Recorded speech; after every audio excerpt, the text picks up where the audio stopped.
అందరికీ నమస్కారం. లక్ష్మీ గణపతి జ్యోతిష్యాలయానికి స్వాగతం సుస్వాగతం. కొంతమంది ఫోన్ చేసి అడుగుతున్నారు, ఏమండి ఇంట్లో వాళ్ళ ఆరోగ్యం సరిగ్గా లేదు, అలాగే చిన్న చిన్న గొడవలు వస్తున్నాయి, ఇలాంటివన్నీ అడుగుతున్నారు వాళ్ళు. అయితే ఆరోగ్యం గురించి అయితే కనుక మనం చూసుకున్నట్టయితే ఒకటి ఇంట్లో మనశ్శాంతి లేకపోవడం, ఇంకొకటి ఎప్పుడూ కూడా ఆలోచిస్తూ ఉండడం, రాత్రిపూట ఫోన్లు ఎక్కువ చూస్తూ ఉండడం, కళ్ళ నొప్పి, తలనొప్పి, అలాగే శరీర బాధలు.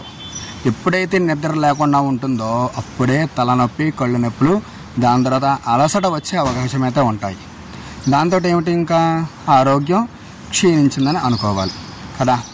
కాబట్టి అలాంటి వాళ్ళందరికీ కూడా ఏమిటంటే, అలా ఆరోగ్యం బాగుండాలి అంటే కనుక ఇప్పుడు పూజ ఏం చేసుకోవాలి అంటే అమృత పాశుపతం 1, అలాగే ఆయుష్య పాశుపతం 1. ఆయుష్య పాశుపతం అంటే అది శివుడికి సంబంధించినటువంటి మంత్రాలతోటి ఆ ఒక్క ఆయుష్య మంత్రం కలిపి ఈ యొక్క హోమం అయితే చేస్తారనమాట. అలాగే మనశ్శాంతికి ప్రతి సోమవారం కూడా శివుడికి మామూలుగా పాలుతోటి అభిషేకం చేసుకోండి, సింపుల్గా. సరేనా? పంచామృతాలు ఇవేమి కాకుండా పాలుతోటి అభిషేకం చేసుకోండి. అలాగే శివాష్టోత్రం వీలైతే 1 లేదా 3 సార్లు చదువుకోండి. లైక్ చేయండి, షేర్ చేయండి, సబ్స్క్రైబ్ చేసుకోండి. ఇలాంటి వీడియోతో ఇంకోసారి కలుస్తాను. నమస్కారం.